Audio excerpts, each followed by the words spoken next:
ফের বড়সড় সাফল্য পেল বন দপ্তর। দুটি হাতির দাঁত সহ দুজনকে গ্রেপ্তার করল বন দপ্তর। বুধবার ধৃত দুজনকে আদালতে পাঠানো হয়েছে বলে জানা গিয়েছে। জানা যায়, বন দপ্তরের লাটাগুড়ি রেঞ্জের রেঞ্জার সঞ্জয় দত্তের নেতৃত্বে মঙ্গলবার বিকেলে ময়নাগুড়ি ব্লকের ঝাজাঙ্গি সংলগ্ন এলাকায় স্কুটিতে করে দুইজনকে আটক করে আধিকারিকরা। এরপর তাদের তল্লাশি চালাতেই উদ্ধার হয় দুটি হাতির দাঁত, যার একটির ওজন 2.7 কেজি এবং আরেকটি 2.6 কেজি। মূলত পাচারের উদ্দেশ্যে এগুলি নিয়ে যাওয়া হচ্ছিল বলে অনুমান। বন দপ্তর সূত্রে জানা গিয়েছে, দুজনের নাম ওয়াংডি এবং ইয়াস্কা ডুকপা। এদের একজনের বাড়ি ভুটানে এবং আরেকজনের আলিপুরদুয়ারের বক্সাদুয়ারে। ধৃত দুজনকে বুধবার আদালতে পাঠানো হয়েছে এবং পুরো বিষয়টি তদন্ত করে দেখছেন বন দপ্তর।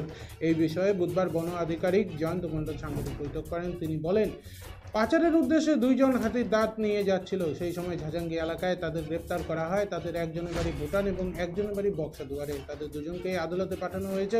ঘটনার তদন্ত চলছে।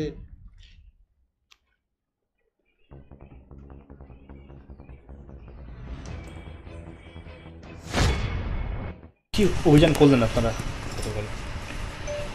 গতকাল? একটা আমাদের সিক্রেট ইনফরমেশনের ভিত্তিতে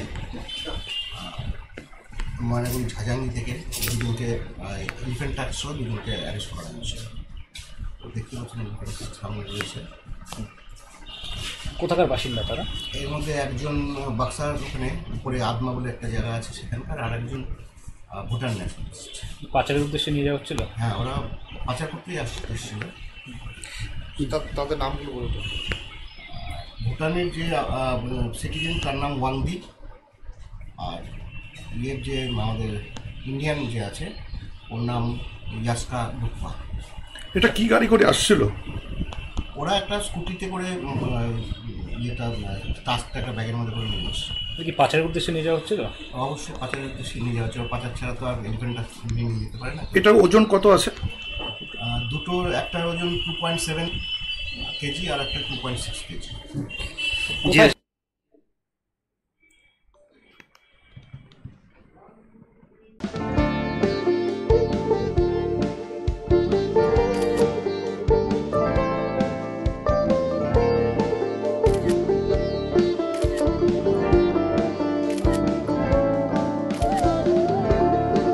Kiara ma'am, shot ready. Just 1 second, huh?